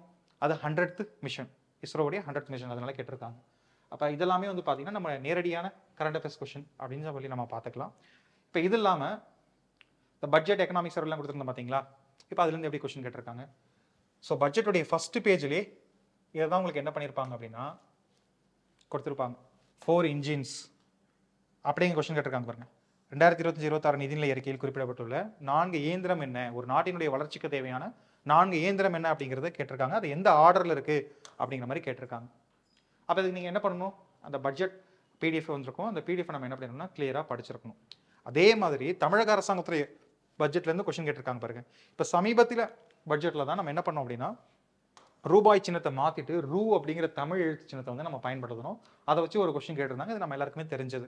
அப்போ பட்ஜெட்லேருந்து வந்து பார்த்தீங்கன்னா டேரெக்டாக கொஸ்டின் கேட்குறாங்களா, இதே மாதிரி எந்த துறைக்கு எவ்வளோ நிதி ஒதுக்குனாங்க, தென் எந்த முக்கியமான திட்டம் செயல்படுத்தப்பட்டது, அறிவிக்கப்பட்டதோ, அதுலேருந்து நிறைய கேட்கலாம். நெக்ஸ்ட் எக்கனாமிக் சர்வே பாருங்களேன். எக்கனாமிக் சர்வே இந்த வருஷம் தான் முதல்ல நம்ம தமிழ்நாடு அரசாங்கம் வெளியிட்டு இருக்காங்க. பட் இந்திய அரசாங்கம் எவ்ரி இயர் பட்ஜெட்டுக்கு ஒரு நாள் முன்னாடி வந்து பார்த்தீங்கன்னா எக்கனாமிக் சர்வே வெளியிடுவாங்க. ஸோ அது ரொம்ப ரொம்ப முக்கியமாக இருக்கும் ஒரு சோர்ஸ். ஸோ இந்திய அரசாங்கத்துடைய எக்கனாமிக் சர்வே சும்மா மேலோட்டமாக படிச்சுக்கோங்க, அந்த அளவுக்கு ரொம்ப இம்பார்ட்டன்ட் இல்லை. TNPSC பொறுத்த வரைக்கும் அங்கேருந்து அதிகமாக கேட்கறது இல்லை. பட் நம்ம தமிழ்நாடு அரசாங்கத்துடைய எக்கனாமிக் சர்வே இப்போ தான் முதல் முறை விட்டுருக்காங்க. அதனால இந்த முறை நீங்கள் மெயின்ஸ்க்கு போகும்போது இது நீங்கள் கண்டிப்பாக வந்து பார்த்தீங்கன்னா நல்லா படிச்சுட்டு போகணும். இப்போ இதுலேருந்து எப்படி கொஸ்டின்ஸ் கேட்டிருக்காங்க பாருங்க. அதில் இருக்கக்கூடிய அந்த பாயிண்ட்ஸ் அப்படியே டீட்டெயிலாக வந்து பார்த்தீங்கன்னா கேட்டிருக்காங்க. அதை கொஞ்சம் அப்ளை பண்ணி எழுதுற மாதிரியான கொஸ்டின்ஸ் வந்து பார்த்தீங்கன்னா கேட்டிருக்காங்க. இதில் நேரடியாகவே இருக்கு. வணிக நிறுவனங்கள் ஏன் தமிழ்நாட்டை முதலீடு செய்வதற்கு விருப்பமான இடமாக தேர்வு செய்கின்றன. ஸோ இதுக்கு நம்ம ரொம்ப முக்கியமான விஷயம், நம்ம ஊரில் வந்து பார்த்தீங்கன்னா இந்த ஸ்டேட் ஆஃப் ஆர்ட் இன்ஃப்ராஸ்ட்ரக்சர், அதாவது மிக சிறந்த உள்கட்டமைப்பு அப்படிங்கிறது வந்து பார்த்தீங்கன்னா இந்தியாவிலேயே தமிழ்நாட்டில் தான் வந்து பார்த்தீங்கன்னா அதிகமாக இருக்கு. அதனால தான் நிறைய வெளிநாட்டு நிறுவனங்கள் வந்து பார்த்தீங்கன்னா நம்ம பகுதிக்கு வந்து பார்த்தீங்கன்னா வராங்க. அதுவும் நம்ம பகுதி நம்ம எக்கனாமிக் சர்வேல கொடுத்துருப்பாங்க. பல்வேறு மாநிலங்கள் வந்து பார்த்தீங்கன்னா ஒரு குறிப்பிட்ட ஒரு பகுதியை மையமாக வச்சு தான் அந்த மாநிலத்தோட வளர்ச்சிங்கிறது இருக்கும். இப்போ மகாராஷ்டிரானா மும்பை சுற்றி மட்டும் தான் பெரிய அளவு டெவலப் ஆயிருக்கும். கர்நாடகானா பெங்களூரை சுற்றி மட்டும் தான் டெவலப் ஆயிருக்கும். ஆனால் தமிழ்நாட்டை பொறுத்த வரைக்கும் எந்த ஊர்களை பார்த்தீங்கன்னாலும் சரி, இப்போ நீங்கள் எந்த ஊரில் இருக்கீங்களோ அதை சுற்றி இருக்கக்கூடிய பகுதியில் பார்த்தாலும் ஏதாவது ஒரு மிகப்பெரிய தொழில் மையமாக இருக்கும், வளர்ந்த பகுதியாக இருக்கும். இப்போ தமிழ்நாட்டினுடைய கிழக்கோ மேற்கோ தெற்கோ வடக்கோ எந்த பகுதியுமே வளர்ச்சியடையாத பகுதி நம்மளால சொல்ல முடியாது. இதெல்லாமே ரொம்பவே கிளியராக எக்ஸ்பிளைன் பண்ணி ஒரு 35 பாயிண்ட்ஸில் தமிழ்நாட்டுடைய பொருளாதாரம் இப்போ எப்படி இருக்குது அப்படின்னு சொல்லி இந்த சர்வே விட்டுருக்காங்க. அதுலேருந்து இப்போ ரீசன் கொஸ்டின்ஸ் நிறைய வருது. நிச்சயமாக மெயின்ஸ்லேயும் இந்த முறை வந்து பார்த்தீங்கன்னா இந்த டாபிக் வந்து கண்டிப்பாக நிறைய கொஸ்டின்ஸ் ஆக்குபை பண்ணும். ஸோ நல்லா படிச்சுக்கோங்க. ஓகே, அதே தான் இங்கேயும் கேட்டிருக்காங்க. இதெல்லாம் அப்படியே டைரக்டாக எக்கனாமிக் சர்வே படிக்கும்போது அதுலேருந்து நம்ம கிடைக்கக்கூடிய பாயிண்ட்ஸ் தான். நெக்ஸ்ட் நான் ஏற்கனவே சொன்ன மாதிரி சென்ட்ரல் கவர்மெண்ட் இந்திய அரசாங்கத்துடைய பாலிசிஸ், தென் அவங்க செயல்படுத்தக்கூடிய ஸ்கீம்ஸ் அண்ட் நியூ இனிஷியேட்டிவ்ஸ் இதெல்லாம் நம்ம படிக்கணும். இப்போ இங்கே வந்து பார்த்தீங்கன்னா ஜல் சக்தி அமைச்சகம் பற்றின கேள்வி. நான் ஏற்கனவே சொன்ன மாதிரி இந்த கொஷின்ஸ்லாம் நம்ம ஆன்சர் டிஸ்கஸ் பண்ண போகிறோம்னு யாரும் நினச்சிங்கன்னா கிடையாது. ஏன்னா இது வந்து ஆன்சர் டிஸ்கஸ் பண்ணுறதுக்கான செஷன் கிடையாது. ஸோ கரண்ட் அஃபேர்ஸை நம்ம எப்படி அப்ரோச் பண்ணுறோம் அப்படிங்கிறதுக்கான செஷன். ஸோ நம்ம ஜஸ்ட் அனலைஸ் தான் நம்ம பண்ணுறோம். ஸோ நீங்கள் அப்புறமா என்ன பண்ணுங்கன்னா இந்த பிபிடி வந்து நான் ஷேர் பண்ணுறேன், டிஸ்கிரிப்ஷனில் கொடுப்போம். நீங்கள் என்ன பண்ணிக்கலாம், இந்த கொஷின்ஸ் எல்லாமே சால்வ் பண்ணி பாருங்கள். Okay, so Jal Shakti mission பற்றி கொஷின். அதே மாதிரி வந்து பார்த்தீங்கன்னா நிறைய ஸ்கீம்ஸ் அதோடைய பெனிஃபிஷரிஸ் யார் அதை மேட்ச் பண்ண சொல்லி கேட்டிருக்காங்க. அதே மாதிரி அந்த ஜல் சக்தி மிஷன் அதே மாதிரியான திட்டங்கள், நீர் தொடர்பான திட்டங்கள் எந்தெந்த மாநிலத்தில் என்ன பெயரில் இருக்குது அப்படிங்கிறதெல்லாம் கேட்டிருக்காங்க. அடுத்தது வந்து பார்த்தீங்க அப்படின்னா கிளைமேட் சேஞ்ச், இந்திய அரசாங்கம் கிளைமேட் சேஞ்சை கண்ட்ரோல் பண்ணுறதுக்காக என்னென்ன இனிஷியேட்டிவ் எடுத்திருக்காங்க. அப்போ பாலிசிஸ் இதுக்குள்ளே வருது, இனிஷியேட்டிவ் இதுக்குள்ளே வருது, ஸ்கீம்ஸ் இதுக்குள்ளே வந்துடும். அப்போ சென்ட்ரல் கவர்மெண்ட் அவங்க என்னென்ன வெளியிடுறாங்களோ இதெல்லாம் நம்ம பார்க்கணும். அப்போ இதுக்கான மேஜர் சோர்ஸ் என்ன, பிஐபி ப்ரெஸ் இன்ஃபர்மேஷன் பியூரோ அவங்களுடைய வெளியீடு. ஸோ அதையும் நீங்கள் படிச்சுக்கலாம். பட் அந்த சோர்ஸஸ்லாம் அதை பெருசாக மென்ஷன் பண்ணியிருக்க மாட்டேன். ஏன் அப்படின்னா பிஐபிங்கிறது ரொம்ப பெரிய கண்டென்ட், அடிக்கடி வரும். தென் அது நியூஸ் பேப்பர்லேயே கவர் ஆகிடும். அப்போ நீங்கள் ரெகுலராக அந்த வெப்சைட்டில் போய்ட்டு அதை தான் ஃபாலோ பண்ணணும்னு இல்லை, நியூஸ் பேப்பரில் ஃபாலோ பண்ணும்போது அதில் இருக்கக்கூடிய விஷயத்தை எடுத்து போட்டுருவாங்க. இன்கேஸ் நீங்கள் டீட்டெயிலாக படிக்கணும்னு நினச்சிங்கன்னா டேரெக்டாக நீங்கள் அந்த வெப்சைட்டை கூட ஃபாலோ பண்ணிக்கலாம். அதே மாதிரி தமிழக அரசாங்கத்துடைய பாலிசிஸ், இப்போ எக்ஸாம்பிள் கீழே பாலிசி கேட்டிருக்காங்க. ஆர்டிஃபிஷியல் இன்டெலிஜென்ஸ் பாலிசி, செயற்கை நுண்ணறிவு கொள்கை 2020 கேட்டிருக்காங்களா. ஸோ அதை பற்றின ரீசனாக நிறைய விஷயங்கள் வந்தனால அது எக்ஸாமில் கேட்டிருக்காங்க. இந்த வருஷம் கேட்ட கேள்வி தான் அது. ஓகே, அப்போ பாலிசிஸ். அதே மாதிரி இனிஷியேட்டிவ் தமிழக அரசாங்கம் பட்ஜெட்டில் அறிவிச்சிருப்பாங்க, திருக்குறளுக்காக அந்த மாதிரி நிறைய விஷயங்களுக்காக. அம்பேத்கர் அவருடைய புத்தகங்களை வந்து பார்த்தீங்கன்னா மொழிபெயர்ப்பு பண்ணுறதா இருக்கலாம், நிறைய இனிஷியேட்டிவ் பண்ணுறாங்க. அப்போ அதை பற்றின கொஸ்டின் கேட்டிருக்காங்களா. தென் ஸ்கீம்ஸ், தமிழ் புதல்வன், காலை உணவு திட்டம், தென் மகளிர்களுக்கான நிறைய திட்டம் கொடுத்துருக்காங்க பாருங்க, கலைஞர் மகளிர் உரிமை திட்டம், விடியல் பயணம் திட்டம், புதுமை பெண் திட்டம். அப்போ same central government state government ரெண்டுத்துடைய ஸ்கீம்ஸ், இனிஷியேட்டிவ் அண்ட் பாலிசிஸ் இதை நீங்கள் நல்லா ஃபாலோ பண்ணிக்கணும். ஸோ நம்ம தமிழ்நாடு பொறுத்த வரைக்கும் ரொம்ப ஈஸி. டிஎன்டிஐபிஆர், செய்தி மற்றும் மக்கள் தொடர்பு துறை, அந்த துறையுடைய நீங்கள் நோட்ஸாக ரெகுலராக ஃபாலோ பண்ணிக்கலாம். நிறைய சேனல்ஸ் இருக்குது, வாட்ஸ்அப்பில் கூட நீங்கள் உங்களை ஃபாலோ பண்ணிக்கலாம். பட் சென்ட்ரல் கவர்மெண்ட்டுக்கு வந்து பார்த்தீங்கன்னா பிஐபி ப்ரெஸ் இன்ஃபர்மேஷன் பியூரோ நீங்கள் ஃபாலோ பண்ணிக்கலாம். நெக்ஸ்ட் பாருங்க, இதெல்லாம் தான் நான் சொன்ன மாதிரி டைரக்டாக கரண்ட் அஃபேர்ஸில் வராத indirect current affairs question. So இதெல்லாம் நம்ம பார்க்கும்போது ஜஸ்ட் இது வந்து ஒரு static portion or general question கடந்து போயிடுவோம். பட் இது எல்லாத்துடைய பேக்ரவுண்ட்லையும் கரண்ட் அஃபேர்ஸ் தான் இருக்குது அப்படிங்கிறது நம்மளால மாற்ற முடியாது. ஃபர்ஸ்ட் எக்ஸாம்பிள் பாருங்க, நிதிக்குழுவுடைய பணி என்ன அப்படின்னு கேட்டிருக்காங்க. நான் சொன்னேன் இல்லைங்களா, ஏன் நிதிக்குழு பற்றி இப்போ ரீசெண்டாக கேட்குறாங்க, ஒரே எக்ஸாம்பிள் ஏன் 2-3 கொஸ்டின் கேட்குறாங்க. இப்போ சேம் இந்த வருஷம் நடந்த குரூப் 1 ப்ரிலிம்ஸ் வந்து பார்த்தீங்கன்னா நிதிக்குழுவுடைய தலைவர்களை மேட்ச் பண்ண சொல்லி ஒரு கொஸ்டின் கேட்குறாங்க, சேம் அதோடைய ஃபங்க்ஷன் தொடர்பான ஒரு கொஸ்டின் கேட்குறாங்க. அப்போ யோசிச்சு பாருங்க என்ன ரீசன், நான் ஏற்கனவே இதை எக்ஸ்பிளைன் பண்ணிட்டேன் உங்களுக்கு. அப்போ இதுக்கு ஆன்சர் ரொம்ப சிம்பிள், பட்ஜெட்டில் அவங்க எதுவும் தலையிட போகிறதில்ல. அப்போ மற்ற விஷயங்கள் அவங்களோட ரோல் இல்லையா, அப்போ அதை கிளியராக தெரிஞ்சுக்கணும். அப்போ இதுவும் கரண்ட் அஃபேர்ஸ் கொஸ்டின் தானே, அதனால தான் அதிகமாக அதை திரும்ப ரிப்பீட்டேட்டிவ் இந்த டாப்பிக்கே கேட்குறாங்க. சேம் இந்த வருஷம் மெயின்ஸில் அது தொடர்பான கேள்வி வந்து பார்த்தீங்கன்னா எதிர்பார்க்கலாம். நெக்ஸ்ட் வந்து பார்த்தீங்கன்னா சமீபத்தில் ரிசர்வ் வங்கி வந்து பார்த்தீங்கன்னா ரெப்போ விகிதத்தை நிறைய ஆல்டர் பண்ணிகிட்டே இருந்தாங்க. ஸோ மானிட்டரி பாலிசி, பணவியல் கொள்கைனாலே நமக்கு தெரியும், இந்திய பொருளாதாரத்தில் விலைவாசி இதெல்லாம் கட்டுப்படுத்துறதுக்காக வந்து பார்த்தீங்கன்னா ரிசர்வ் வங்கி அடிக்கடி வந்து பார்த்தீங்கன்னா வட்டி விகிதத்தை உயர்த்துவாங்க, இல்லை கம்மி பண்ணுவாங்க, இந்த மாதிரி சேஞ்சஸ்லாம் பண்ணுவாங்க. இதை நம்ம பணவியல் கொள்கை அப்படிங்கிறது நம்ம சொல்லுவோம். அப்போ அந்த பணவியல் கொள்கை இது வந்து நம்ம 12th புக்லேயே இருக்குது, புக்கில் இருக்கக்கூடிய கொஸ்டின் தானே அப்படின்னு சொல்லி நம்ம யோசிச்சாலும் இதை அப்ளை பண்ணி நம்ம புரிஞ்சா ஆன்சர் பண்ணுற மாதிரி சென்டென்ஸ் டைப்பில் வந்து பார்த்தீங்கன்னா கொஸ்டின் கொடுத்துருக்காங்க. உயரும் வங்கி விகிதம் வணிகர்களிடையே கடன் பெறும் ஆர்வத்தை குறைத்து விடுகிறது.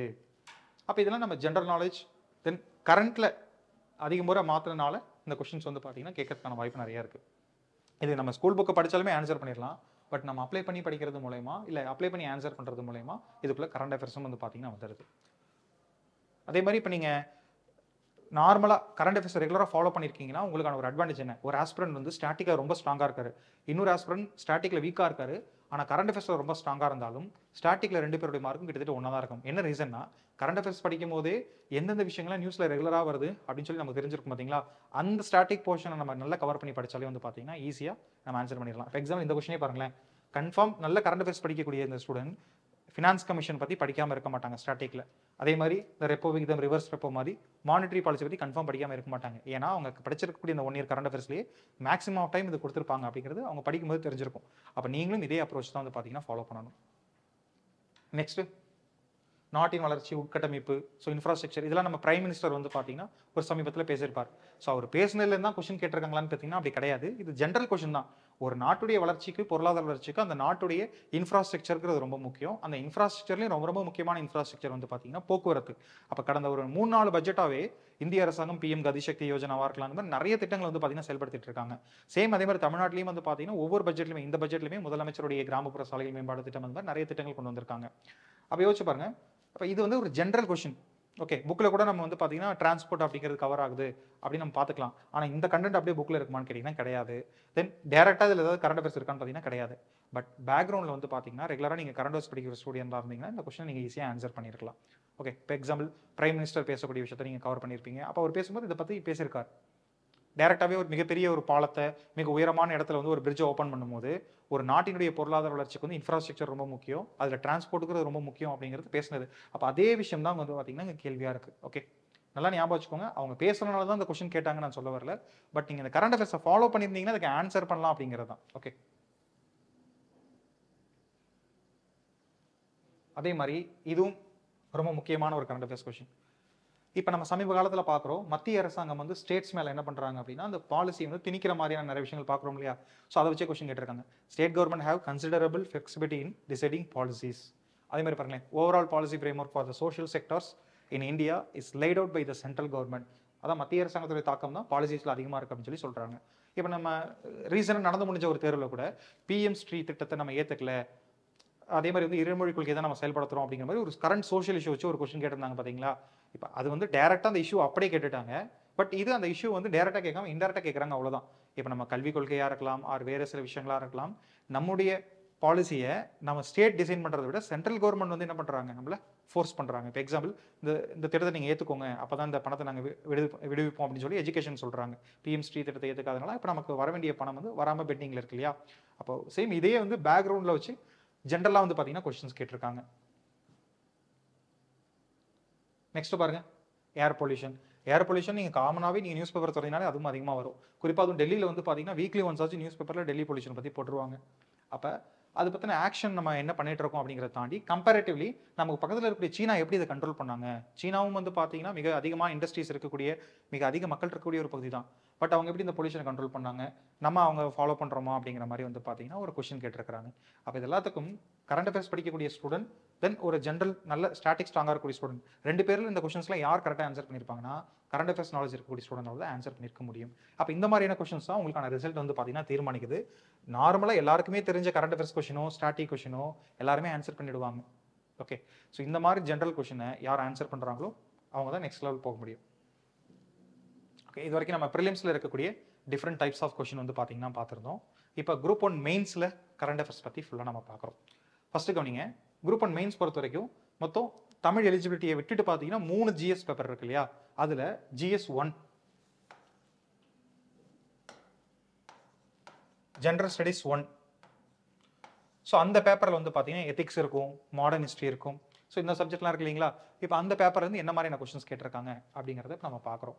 ஃபர்ஸ்ட் பாருங்க, டேரெக்டாக எடுத்த உடனே தற்போதைய சூழலில் தமிழகத்தின் குறிப்பிடத்தகுந்த சமூக நல திட்டங்களை விளக்குக, எடுத்துக்காட்டுக அப்படின்னு சொல்லி கொஸ்டின் கொடுத்துருக்காங்க. அப்போ பாருங்க, ரொம்ப ஈஸியான கொஸ்டின். கரண்ட்ல நீங்கள் பார்த்துட்டு இந்த எக்ஸாம் முன்னாடி செயல்படுத்தின ஒரு 5 திட்டங்கள் 10 திட்டங்கள் ஞாபகம் இருந்தாலே அதை வச்சு ரொம்ப சூப்பராக வந்து பார்த்தீங்கன்னா இந்த கொஸ்டின் வந்து எழுதிடலாம். ஓகே, நெக்ஸ்ட் பாருங்களேன், கிராமப்புற தொழில் முன்னெடுப்புகள் அனைவருக்குமான உள்ளடக்கிய வளர்ச்சி.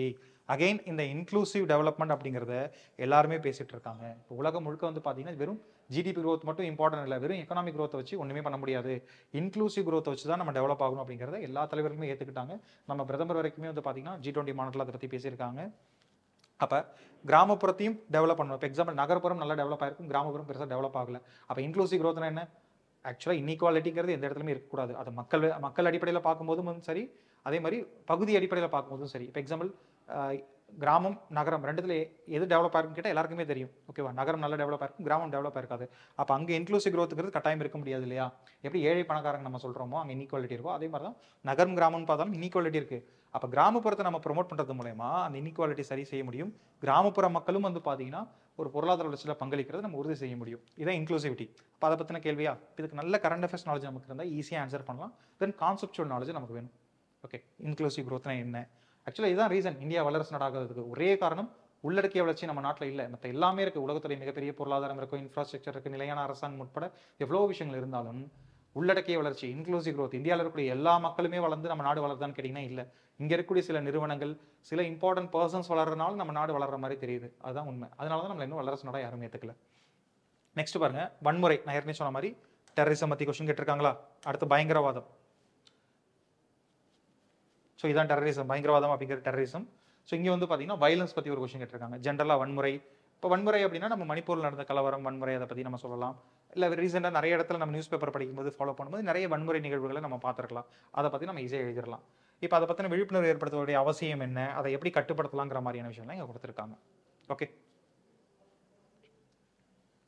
அடுத்து பாருங்க, இந்த கொஸ்டின் நான் ஆல்ரெடி உங்களுக்கு சொல்லியிருப்பேன். சுயமரியாதை இயக்கத்துடைய லட்சியம் தமிழக அரசியலில் உந்து சக்தியாக உள்ளது. பாருங்களேன், the ideals of self respect movement is driving force in Tamil Nadu politics. Same this year also நம்ம என்ன எக்ஸ்பெக்ட் பண்ணலாம் அப்படின்னு சொல்லி பார்த்தீங்கன்னா, இந்த சுயமரியாதை இயக்கத்துலேருந்து ஒரு கேள்வி கேட்பாங்க அப்படிங்கிறத எக்ஸ்பெக்ட் பண்ணலாம். என்ன ரீசன்? இப்போ 2025 எக்ஸாக்டாக 100 இயர்ஸ் முன்னாடி தான் வந்து பார்த்தீங்கன்னா லான்ச் பண்ணாங்களா? அப்போ இந்த மாதிரியான அமைப்புகள் கரண்ட்டில் இருந்தாலும் அதை பற்றி கேட்க சான்சஸ் இருக்குது. ஆனிவர்சரி அதனால கரண்ட்டில் இருக்கும். பட் அதனால மட்டும் தான் கேட்குறாங்க அப்படின்னு சொல்லி கிடையாது. இது ஜென்ரலாக ஒரு ஸ்டாட்டிக் கொஷின் தான். பட் இதுக்கான ஆன்சரை நம்ம கரண்ட் அஃபேர்ஸில் இப்போ இருக்கக்கூடிய சுச்சுவேஷன் சேர்த்து கொடுத்தோம்னா அது ஒரு பெஸ்ட் ஆன்சராக இருக்கும். ஸோ கரண்ட் அஃபேர்ஸ் வச்சு வேல்யூ ஆட் பண்ணும்போது இந்த ஸ்டாட்டிக் கொஸ்டின் இன்னும் கொஞ்சம் நல்லா வந்து பார்த்தீங்கன்னா மாறும். அடுத்து இதே மாதிரி தான் இந்திய பிரிவினைக்கு வழிவகுத்த சூழ்நிலைகள், சுதந்திர இந்தியாவில் அதோடைய தாக்கம். ஸோ இது வந்து பார்த்தீங்கன்னா partition of India. Okay, so partition of India அப்படிங்கிறது நம்ம ஹிஸ்டாரிக்கல் பேக்ரவுண்ட் தெரிஞ்சாலே வெறும் இண்டிபெண்டன்ஸ் ஸ்ட்ரகிள் ஞாபகம் வச்சு மட்டுமே கூட எழுதிக்கலாம். பட் இதுலையுமே நம்மளால் வந்து பார்த்தீங்கன்னா சில இப்போ இருக்கக்கூடிய கரண்ட்டில் இருக்கக்கூடிய கம்யூனலிசம் அது மாதிரி விஷயங்களையும் சேர்த்து இதே மாதிரி ஒரு பேக்ரவுண்ட் அந்த டைமில் இருந்துச்சு. அதுவும் பார்ட்டிஷனுக்கு மிக முக்கியமான காரணம். அப்போ இதை மெர்ஜ் பண்ணி நம்மளால் ஒரு குவாலிட்டியான ஒரு ஆன்சராக கொடுக்க முடிஞ்சுது அப்படின்னா நிச்சயமாக வந்து பார்த்தீங்கன்னா இதில் மற்றவங்களோட உங்களுக்கு எக்ஸ்ட்ரா மார்க்ஸ் கிடைக்கும். தென் இப்போ டேரெக்டாகவே கொஸ்டின் கேட்டிருக்காங்க பாருங்கள், இந்திய சூழலில் சிறுபான்மையினரின் பிரச்சனைகள். அப்போ ஃப்ரம் பார்ட்டிஷன்லேருந்து இப்போ வரைக்கும் அப்போ ரெண்டுமே கிட்டத்தட்ட சிமிலர் கைண்ட் ஆஃப் கொஷின் தான். ஓகே, உங்களுடைய நாலேஜை செக் பண்ணுறதுக்காக தான் இந்த மாதிரி கேள்விகள் வந்து பார்த்தீங்கன்னா கேட்குறாங்க. அடுத்து மகப்பேறு பிரசவத்திற்கு முந்தைய பராமரிப்புக்கு அரசாங்கம் ஏன் முக்கியத்துவம் கொடுக்க வேண்டும்? சமீபத்தில் 100% பிரசவம் வந்து பார்த்தீங்கன்னா ஹாஸ்பிட்டலில் தான் நடக்கணும், கட்டாயம் பதிவு செஞ்சாகணும் அப்படிங்கிற மாதிரி ரூல்ஸ் அண்ட் ரெகுலேஷன் கூட கவர்மெண்ட் கொண்டு வந்துட்டாங்க. ஸோ இதெல்லாமே வந்து பார்த்தீங்கன்னா ஐஎம்ஆர் எம்எம்ஆர் அதில் இருக்கக்கூடிய கரண்ட் அஃபேர்ஸ் அதெல்லாமே நம்ம படிக்கிற மாதிரி இருக்கும். அடுத்து பாருங்க, கல்வி உரிமையில் உலகமயமாதலின் தாக்கம், globalisation. Analyse the impact of globalisation in the relationship with right to education. இப்போ உலகமயமாதல்னா என்ன? இந்தியா உலகத்தோடு கனெக்ட் ஆகிறது, கரெக்டாக? இப்போ எஜுகேஷன் இருக்கிற சிம்பிளாக ஒரு எக்ஸாம்பிள் சொல்கிறேன். எம்பிபிஎஸ் முன்னாடி இந்தியாவில் நிறைய பேர் படிச்சுட்டு இருந்தாங்க. இப்போ இந்தியாவை தாண்டி நிறைய வெளிநாடுகள், ரஷ்யா, சீனா மாதிரி, பிலிப்பைன்ஸ் மாதிரி நிறைய நாடுகளுக்கு போய் என்ன பண்ணுறாங்க அப்படின்னா மெடிக்கல் படிக்கிறாங்க. அப்போ இதுக்கு எக்ஸாம்பிள் உலகமயமாதலுடைய தாக்கம். இது மாதிரி நிறைய விஷயங்கள் நீங்கள் என்ன பண்ணிக்கலாம், எழுதலாம். நிறைய ரிசர்ச் டெவலப்மெண்ட் அதெல்லாம் கூட நம்ம அதை வச்சு எழுதிக்கலாம். அடுத்து பாருங்க, அபியூஸ் ஆன் சில்ட்ரன் அதை பற்றி கொஸ்டின் கேட்டிருக்காங்க. இதுவும் சேம் கரண்ட் அஃபேர்ஸில் இருக்கக்கூடிய ரொம்ப முக்கியமான ஒரு விஷயம். நம்ம நிறைய நியூஸ் பேப்பர்ஸில் வந்து பார்த்தீங்கன்னா பார்ப்போம். இப்போ GS 1 வந்து பார்த்தீங்கன்னா இந்த மாதிரி கொஸ்டின்ஸ் கரண்ட் அஃபேர்ஸ் வச்சு தான் நீங்கள் ஆன்சர் பண்ணுற மாதிரி இருக்கா? அதே GS 2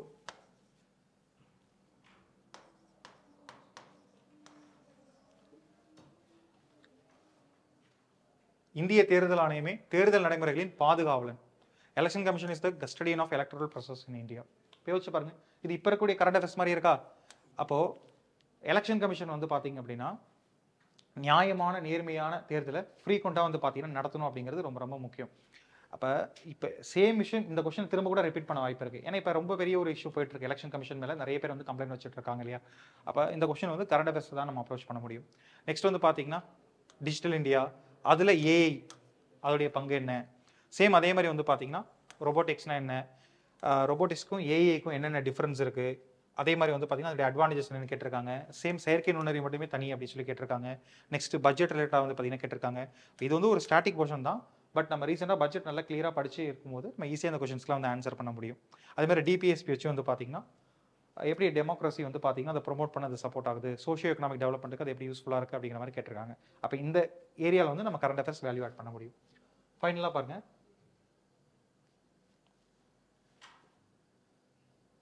GS 3. So GS 3 paper இதில் கேட்டிருக்கக்கூடிய கொஷின் காலநிலை நடவடிக்கை, கிளைமேட் சேஞ்ச் பற்றி போன மைன்ஸில் கேட்டிருக்காங்களா. சேம் அதேக்குள்ளே வந்து பார்த்தோம்னா ரினியூவபிள் எனர்ஜி நம்ம பார்ப்போம். அப்போ தமிழக அரசாங்கத்துடைய சோலார் திட்டங்கள் அதை பற்றின கொஷின் வந்து பார்த்தீங்கன்னா கேட்டிருக்காங்க. நெக்ஸ்ட் பாருங்க, சமுத்திரயான் திட்டம். ஸோ கடலுக்கடியில் வந்து பார்த்தீங்கன்னா இருக்கக்கூடிய இந்த மினரல் ரிசோர்ஸை எப்படி ஆக்சஸ் பண்ணுறது, அதுக்கான ஒரு மிக முக்கியமான திட்டம். ஸோ சென்னையில் இருக்கக்கூடிய என்ஐஓடி அப்படிங்கிறது அமைப்பு அதுக்கு ரொம்ப முக்கியமான கான்ட்ரிபியூட் பண்ணாங்க. அதுக்கான அந்த மாடலை டிசைன் பண்ணதுமே அவங்க தான். அதை பற்றின கேள்வி வந்து பார்த்தீங்கன்னா இங்கே இருக்குது. அடுத்து இந்திய பொருளாதாரத்தில் அதாவது ஆராய்ச்சி மற்றும் பங்களிப்பு R&Dயோட இம்பாக்ட் என்னன்னு கேட்டிருக்காங்க. ஸோ இதெல்லாம் நம்ம கரண்ட் அஃபேர்ஸ் வச்சு தான் ஆன்சர் பண்ண முடியும். தென் பொதுத்துறையோடைய பங்கு, இப்போ நிறைய பொதுத்துறை நிறுவனங்கள் வந்து பார்த்தீங்கன்னா நல்ல நிலைமைக்கு வளர்ந்துருக்காங்க. ஸோ கரண்ட்டில் எந்த நிறுவனம் டாப் லெவலில் இருக்குது, மகாரத்னா, மினிரத்னா, அதே மாதிரி இப்போ நல்ல க்ரோத் ஆகிருக்கக்கூடிய நிறுவனங்கள், அதனால என்னென்ன இம்பாக்ட் வந்தது அப்படிங்கிற மாதிரிலாம் கூட வந்து பார்த்தீங்கன்னா நம்ம படிக்கலாம். ஸோ கரண்ட்டில் இருக்கக்கூடிய நாலேஜ் யூஸ் பண்ணி நீங்கள் ஆன்சர் பண்ணி அப்ளை பண்ணி எழுத முடியும். அடுத்து PWS பொது விநியோக திட்டம். ஸோ அதில் வந்து பார்த்தீங்கன்னா தொழில்நுட்பத்துடைய பங்கு என்னென்ன, டெக்னாலஜி யூஸ் பண்ணி எப்படி அதை வந்து டெவலப் பண்ணியிருக்காங்க. இப்போ எக்ஸாம்பிள் நம்ம ரேஷன் கார்டே வந்து பார்த்தீங்கன்னா டிஜிட்டல் கார்டு கொடுத்துட்டாங்க, ரொம்ப ஈஸியாக பண்ணிட்டாங்க. ஸோ அப்போ அதெல்லாம் நம்ம இதுக்குள்ளே எழுத முடியும். அடுத்து வந்து பாருங்கள், ஆண்டர்பிரனர்ஸ் ரொம்ப மெயினாக வந்து பார்த்தீங்கன்னா டூரிசம், அப்புறம் வந்து பார்த்தீங்கன்னா எக்கனாமிக்கலாக எப்படி ப்ரொமோட் பண்ணலாம் அப்படிங்கிற மாதிரி கொஷின். ஸோ இங்கே இருக்கக்கூடிய இந்த எல்லா கேள்விகளுக்குமே கரண்ட் அஃபேர்ஸ் இல்லாமல் உங்களால் மெயின்ஸில் வந்து பார்த்தீங்கன்னா ஆன்சர் பண்ண முடியாது. அப்போ நான் 50% சொன்னதே வந்து பார்த்தீங்கன்னா ரொம்ப லோ தான். 50% அப்படிங்கிறது ரொம்ப ரொம்ப கம்மி தான். மோர் தென் 50% ஆஃப் மெயின்ஸ் கொஷினை நீங்கள் கரண்ட் அஃபேர்ஸ் வச்சு தான் ஆன்சர் பண்ண முடியும். பொருளாதார நெருக்கடி குளோபல் லெவலில். அப்போ இதே கொஷின் இப்போ கேட்டாங்கன்னா நீங்கள் அமெரிக்காவோட இந்த டேரிஃப் வார இதெல்லாமே நீங்கள் சேர்த்து எழுதுகிற மாதிரி தான் இருக்கும். அதேமாதிரி இந்தியாவுடைய நீர் ஆதாரங்களுடைய பாதுகாப்பு, வாட்டர் சோர்சஸ், தென் நான் பேங்கிங் இன்ஸ்டிடியூஷன்ஸ் அதோடைய பங்கு என்ன, அடுத்து பசுமை புரட்சியுடைய சுற்றுச்சூழல் என்விரான்மெண்டல் இம்பாக்ட் என்னென்ன. இப்போ வரைக்குமே வந்து பார்த்தீங்கன்னா பசுமை புரட்சி நல்லது நம்ம ஏற்றுக்கிட்டாலும் அதோடைய நெகட்டிவ் இம்பாக்ட்ஸில் இருக்குது அப்படிங்கிறத நம்ம ஒத்துக்கிறோம். எக்ஸாம்பிள் வந்து பார்த்தீங்கன்னா ஆர்டிஃபிஷியல் நிறைய ஃபெர்டிலைசர்ஸ் போடுறதுனால வந்து பார்த்தீங்கன்னா நிறைய இம்பாக்ட் வருது இல்லை. அப்போ இதுக்கப்புறம் நம்ம செயல்படுத்தக்கூடிய இந்த மாடர்ன் கிரீன் ரெவல்யூஷன்ஸ்லாம் நம்ம என்ன பண்ணுறோம்னா ஆர்கானிக் ஃபார்மிங் போகணும் அப்படிங்கிறது தான் வந்து பார்த்தீங்கன்னா இப்போ PM மன் கி பாத்தில் பேசினார். அதே மாதிரி வந்து பார்த்தீங்கன்னா நிறைய நம்ம இதில் பார்த்துட்டு இருக்கோம். ஸோ இப்போ PM பிரணம் அப்படிங்கிற ஸ்கீம் கீழே வந்து பார்த்தீங்கன்னா இந்த கிரீன் ரெவல்யூஷன் டைமில் அதிகமாக அதாவது ஃபெர்டிலைசர்ஸ் நம்ம வந்து செயல்படுத்த சொல்லி அரசாங்கமே தான் கொடுக்குறாங்க மானிய விலையில். பட் இப்போ அதே அரசாங்கம் தான் என்ன பண்ணுறாங்கன்னா அதை சேஞ்ச் பண்ணி கொஞ்சம் ஆர்டிஃபிஷியல் ஃபெர்டிலைசர்ஸ் வந்து கம்மி பண்ணிக்கோங்க அப்படிங்கிற மாதிரி சொல்கிறாங்க. அப்போ யோசிங்க, இதுவும் நீங்கள் கரண்ட் அஃபேர்ஸ் வச்சு தான் ஆன்சர் பண்ணுற மாதிரி இருக்கும். அடுத்து மின்துறையோட வளர்ச்சி தமிழ்நாட்டில் வந்து பார்த்தீங்கன்னா ஏற்பட்டிருக்கக்கூடியது. அப்போ இப்போ ரீசெண்டாக நம்ம சர்ப்ளஸ் எலக்ட்ரிசிட்டி இருக்கக்கூடிய ஒரு ஸ்டேட்டாக வந்து பார்த்தீங்கன்னா இருக்கும். அதே மாதிரி பழைய ஓய்வூதியம் புதிய ஓய்வூதியம் நிறைய கவர்மெண்ட் அஃபிஷியல்ஸ் அதுக்காக போராட்டம் பண்ணுவாங்க, நிறைய பொலிட்டிக்கல் லீடர்ஸ் இதை பற்றி பேசிகிட்டே இருக்கிறாங்க. அப்போ இப்போ நான் 3 ஸ்லைடு காமிச்சிருக்கேன். 3மே மெயின்ஸில் இருக்கக்கூடிய 3 GS பேப்பர்ஸ்லேருந்து கரண்ட் அஃபேர்ஸ் ரிலேட்டடாக இருக்கக்கூடிய கொஷின்ஸு. அதே மாதிரி அதுக்கு முன்னாடி ஒரு 10 ஸ்லைட்ஸில் வந்து நம்ம ப்ரிலிம்ஸில் கேட்டிருக்கக்கூடிய கரண்ட் அஃபேர்ஸ் கொஷின் எல்லாமே 2025ல் கேட்டிருக்கக்கூடிய கேள்விகள் பார்த்துருக்கோம். அப்போ இந்த கொஷின்ஸ்க்கு எல்லாத்துக்குமே கரண்ட் அஃபேர்ஸ் நாலேஜ் இருக்கக்கூடிய ஸ்டூடெண்ட்ஸ்னால மட்டும்தான் வந்து பார்த்தீங்கன்னா கரெக்டான ஆன்சர் வந்து பார்த்தீங்கன்னா பண்ண முடியும். ஸோ இப்போ நம்ம ப்ரிலிம்ஸ் அண்ட் மெயின்ஸ் அப்படிங்கிற 2 ஏரியா மட்டும் இப்போ தான் டீட்டெயிலாக பார்த்துருந்தோம். பட் இன்டர்வியூலுமே கரண்ட் அஃபேர்ஸோட இம்பாக்ட் அப்படிங்கிறது ரொம்ப அதிகம் தான். மெயினாக டிஸ்ட்ரிக்ட் ப்ரொஃபைல் கேட்கறதுலேருந்து இப்போ ரீசெண்டாக தமிழ்நாட்டில் இருக்கக்கூடிய பிரச்சனை என்ன, அதுக்கு நீங்கள் எப்படி சொல்யூஷன் கொடுப்பீங்கிற மாதிரி எக்கச்சக்கமான கேள்வி கரண்ட் அஃபேர்ஸ்ல தான் கேட்பாங்க. நான் ஏற்கனவே சொன்ன மாதிரி நீங்கள் அப் டு டேட் அந்த டேட் வரைக்கும் கூட வந்து பார்த்தீங்கன்னா கரண்ட் அஃபேர்ஸ் அப்டேட் பண்ணிட்டு போகணும். விச் மீன் அன்னைக்கு மார்னிங் வரைக்கும் நீங்கள் நியூஸ் பேப்பர் படிச்சுட்டு போகிற மாதிரி தான் இருக்கும். ஸோ இப்போ நம்ம ஃபைனல் ஸ்டேஜில் இருக்கோம். இது வரைக்கும் நம்ம சோர்சஸ் பார்த்தோம், என்ன type of current affairs questions அப்படின்னு சொல்லி பார்த்தோம். அதை நம்ம எக்ஸாம்பிளாக ப்ரிலிம்ஸ் மெயின்ஸில் எப்படி கேட்டிருக்காங்க அப்படிங்கிறதெல்லாம் பார்த்தோம். இதையும் தாண்டி வந்து பார்த்தீங்கன்னா அதோட இம்பார்ட்டன்ஸ் என்ன, கரண்ட் அஃபேர்ஸோட இம்பார்ட்டன்ஸ் என்ன அப்படிங்கிறதையும் நம்ம டீட்டெயிலாகவே டிஸ்கஸ் பண்ணியிருக்கோம். ஸோ இந்த செஷன்லேருந்து கரண்ட் அஃபேர்ஸ் எப்படி அப்ரோச் பண்ணணும், தென் அதோடைய இம்பார்ட்டன்ஸ், நம்ம சக்ஸஸில் அது பண்ணக்கூடிய முக்கியமான அதோடைய ரோல் எல்லாமே நமக்கு தெரிஞ்சிருக்கும். ஸோ நீங்கள் சீரியஸான ஒரு ஆஸ்பிரண்டாக இருந்தீங்கன்னா தயவு செஞ்சு ரெஃபரன்ஸ் புக்கு, ஸ்கூல் புக்ஸ் அதை மட்டுமே படிச்சுட்டு இல்லாமல் ரெகுலராக நியூஸ் பேப்பர் ரீடிங் வளர்த்துக்கோங்க. கரண்ட் அஃபேர்ஸ்க்கு அதிக இம்பார்ட்டன்ஸ் கொடுங்க. டெய்லி நம்ம நிறைய ஸ்க்ரோல் பண்ணிட்டு இருப்போம், மொபைல்ஸ் அதெல்லாம் ஸ்க்ரோல் பண்ணுவோம், நிறைய நம்ம டைம் அதுக்கு யூஸ் பண்ணுவோம். அந்த ஸ்க்ரோலிங்கே நீங்கள் ரொம்பவே யூஸ்ஃபுல்லாக நான் சொன்ன அந்த வெப்சைட்ஸ்லாம் நீங்கள் ஃபாலோ பண்ணிக்கிட்டு ரெகுலராக நீங்கள் அதில் இருக்கக்கூடிய அப்டேட்ஸை படிக்கும்போது நீங்களும் வந்து பார்த்தீங்கன்னா அப்டேட் ஆகிக்க முடியும். உங்களுடைய எக்ஸாமினேஷன் ரிசல்ட்டும் வந்து பார்த்தீங்கன்னா பாசிட்டிவ் வரதுக்கு நிறைய சான்சஸ் இருக்குது. ஸோ ரியல் ஆஸ்பிரன்ஸ் கண்டிப்பாக கரண்ட் அஃபேர்ஸ் வந்து பார்த்தீங்கன்னா ஒமிட் பண்ண மாட்டாங்க. ஸோ நீங்கள் எல்லாருமே சக்ஸஸ்ஃபுல் ஆகணும் அப்படிங்கிறது எங்களுடைய விருப்பம். ஸோ நிச்சயமாக உங்களுக்கு கரண்ட் அஃபேர்ஸ் ரிலேட்டடாக என்னென்ன சப்போர்ட்லாம் வந்து பார்த்தீங்கன்னா கொடுக்க முடியுமோ நம்மளுடைய வரண்டா ஐஎஸ் சேனல்லேருந்து நம்ம ப்ரொவைட் பண்ணுவோம். நான் ஏற்கனவே சொன்ன மாதிரி பாலிசி நோட்ஸ், டிஎன்டிஐபிஆர் இந்த மாதிரி நிறைய சோர்சஸ்லேருந்து வந்து பார்த்தீங்கன்னா உங்களுக்கு கண்டென்ட் வந்து ரொம்பவே சிம்பிளிஃபை பண்ணி கொடுக்க போகிறோம். ஸோ அதுக்காக நம்மளுடைய சேனல் வந்து ரெகுலராக ஃபாலோ பண்ணிக்கோங்க. ஸோ நீங்களும் உங்கள் ப்ரிப்பரேஷன் ஈஸி பண்ணுறதுக்காக நம்மளுடைய வரண்டா ஐஎஸ்ல ஜாயின் பண்ணணும் அப்படின்னு சொல்லி நினச்சிங்கன்னா உங்களுக்கு ஆஃப்லைன் கிளாஸ், சென்னையில் இருக்கக்கூடிய ஆஃப்லைன் கிளாஸுக்கான ரெஜிஸ்ட்ரேஷன் லிங்க் நம்மளுடைய டிஸ்கிரிப்ஷனில் இருக்குது. அதை நீங்கள் ஃபில் பண்ணிட்டீங்க அப்படின்னா எங்களுடைய டீம்லேருந்து உங்களை கால் பண்ணி சப்போர்ட் பண்ணுவாங்க. So thank you all. ரெகுலராகவே நம்மளுடைய சேனலை ஃபாலோ பண்ணிக்கோங்க. நன்றி. Veranda IAS, where your dream becomes reality.